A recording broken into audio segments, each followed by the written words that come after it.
قاضی حسین احمد رحمۃ اللہ علیہ ایک مرد مومن کی جدوجہد۔ قاضی حسین احمد پاکستان کی دینی، سیاسی اور فکری تاریخ کا ایک روشن باب ہیں۔ وہ صرف ایک سیاستدان نہیں بلکہ ایک مصلح، مفکر اور امت مسلمہ کے درد سے لبریز رہنما تھے۔ 1938 میں نوشہرہ کے علاقے زیارت قاقا صاحب میں پیدا ہوئے۔ ان کے والد خود عالم دین تھے جنہوں نے اپنے بیٹے کی تربیت قرآن و سنت کی روشنی میں کی۔ قاضی حسین احمد نے ابتدائی تعلیم کے بعد پنجاب یونیورسٹی سے جغرافیہ میں MS کی۔ وہ جوانی ہی سے اسلامی تحریک کے ساتھ وابستہ ہو گئے۔ پہلے اسلامی جمعیت طلباء میں سرگرم رہے، پھر جماعت اسلامی کے رکن بنے اور بالآخر 1987 میں مولانا میاں طفیل محمد رحمۃ اللہ علیہ کے بعد جماعت اسلامی کے امیر منتخب ہوئے۔ ان کی قیادت میں جماعت اسلامی نے نئی روح حاصل کی۔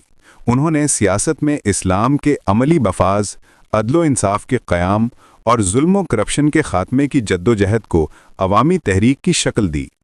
قاضی صاحب کا انداز نہایت پرخلوص، نرم مگر مدلل تھا۔ وہ اختلاف رکھنے والوں کو بھی عزت دیتے اور ان کے دل جیتنے کی کوشش کرتے۔ انہوں نے امت مسلمہ کے اتحاد کے لیے بھی بے مثال کردار ادا کیا۔ کشمیر، افغانستان اور فلسطین کے مظلوم مسلمانوں کے حق میں آواز بلند کی۔ وہ بین الاقوامی سطح پر اسلامی تحریکوں کو ایک لڑی میں پرونے کے خواہاں تھے۔ ان کی گفتگو علم و ایمان سے لبریز ہوتی تھی۔